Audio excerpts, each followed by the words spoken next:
voici un colatier.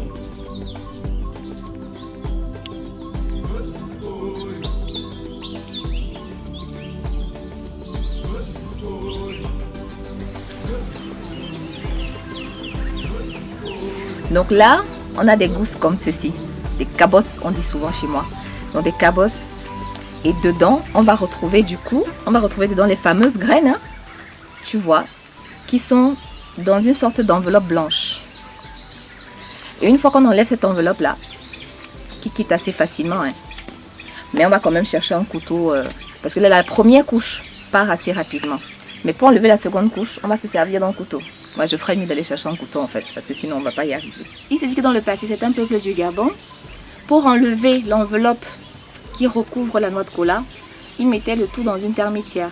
Et apparemment, les termitières vont manger, en fait, les termites, qui vivent dans la termitière, vont manger toute la peau blanche là, et ne vont pas toucher à la cola parce qu'elle est amère. C'est ce qui se dit. Hein. Et c'était une façon comme ça aussi de conserver la cola pendant très longtemps, puisque la cola ne se conserve pas assez bien. Donc c'était vraiment une technique utilisée dans le passé par certains peuples au Gabon pour conserver, au Gabon et d'autres parties d'Afrique centrale, pour conserver la noix de cola plus longtemps. Donc ça, je trouve ça très ingénieux, je trouve ça excellent.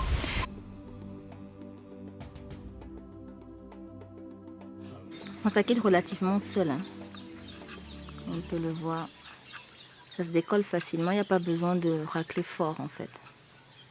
Donc là, on a cola acuminata en fait. C'est pas la nitida ici. Ça c'est cola acuminata. Parce que là on voit bien qu'elle se... Plusieurs parties, on a plusieurs segments. Donc pour l'ouvrir, on l'ouvre au couteau. Hein. Les connaisseurs ouvrent à la main directement. Et là on voit qu'ici par exemple, on a 4 parties. On en a même plus, on en a 5. La cola, ses usages et ses propriétés qu'on ne présente plus. En général, on va la solliciter, on va la consommer parce qu'on veut se sentir plus énergique, un peu plus tonique. Elle est d'ailleurs consommée en Afrique depuis des lustres. Pour ça, elle est souvent utilisée, elle est souvent consommée aussi parce c'est un coupe-faim, elle a tellement de propriétés. On va la solliciter pour ses propriétés aphrodisiaques, pour lutter contre la dépression, contre la fatigue physique surtout, et intellectuelle, surménage, etc. Après, la cola va déconseiller aux personnes qui sont insomniaques. Donc, si tu as déjà du mal à dormir la nuit, il faut idéalement éviter de la consommer. Déconseiller également aux personnes qui souffrent de palpitations, d'hypertension artérielle, puisque ça va accélérer davantage le rythme cardiaque. Donc la cola, on va la retrouver dans différentes boissons à l'international. Elle est sollicitée pour ses propriétés toniques justement, donc on va la retrouver dans des liqueurs anglaises, dans des boissons américaines, et aussi dans le fameux Coca-Cola. C'est une marque de chocolat énergétique qui est composée de cacao, de café et de poudre de cola. Et oui, la cola constitue l'un des principaux actifs de la formule de ces barres chocolatées qui ont été créées depuis plusieurs décennies maintenant. On peut préparer à la maison la poudre de cola, c'est la recette que je voulais partager avec toi, puisque sous cette forme-là, on peut l'utiliser de 1001 façons. Et c'est une façon aussi d'avoir toujours la cola à portée de main, puisque la cola fraîche se conserve assez mal. Donc pour cela, on va choisir des noix de cola tout simplement. Tu peux les laver au préalable si tu les as achetées au marché.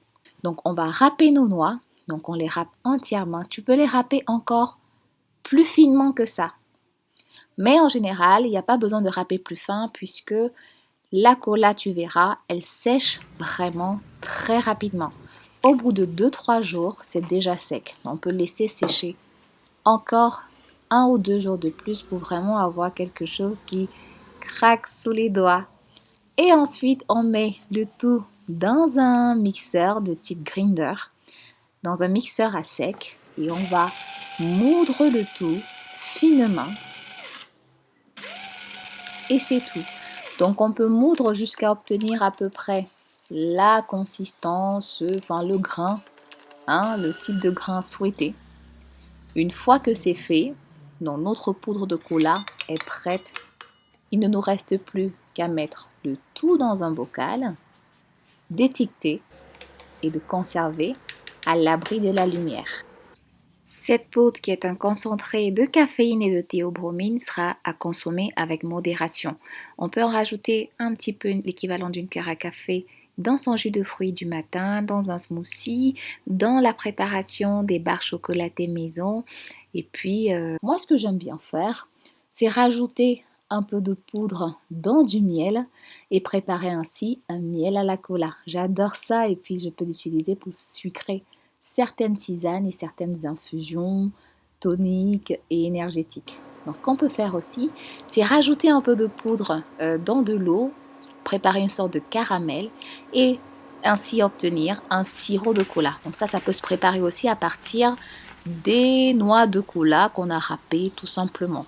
Donc je l'utilise en nappage sur les crêpes pour les adultes, mais aussi en nappage sur les glaces.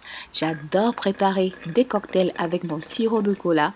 Et puis ça fait toujours l'unanimité, c'est un cadeau qui est très apprécié dans mon entourage.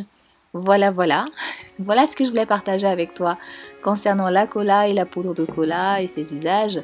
Donc dis-moi si tu l'as déjà utilisé, si tu l'utilises déjà et comment tu l'utilises. Dis-moi tout ça dans les commentaires. On se retrouve très bientôt avec une nouvelle vidéo.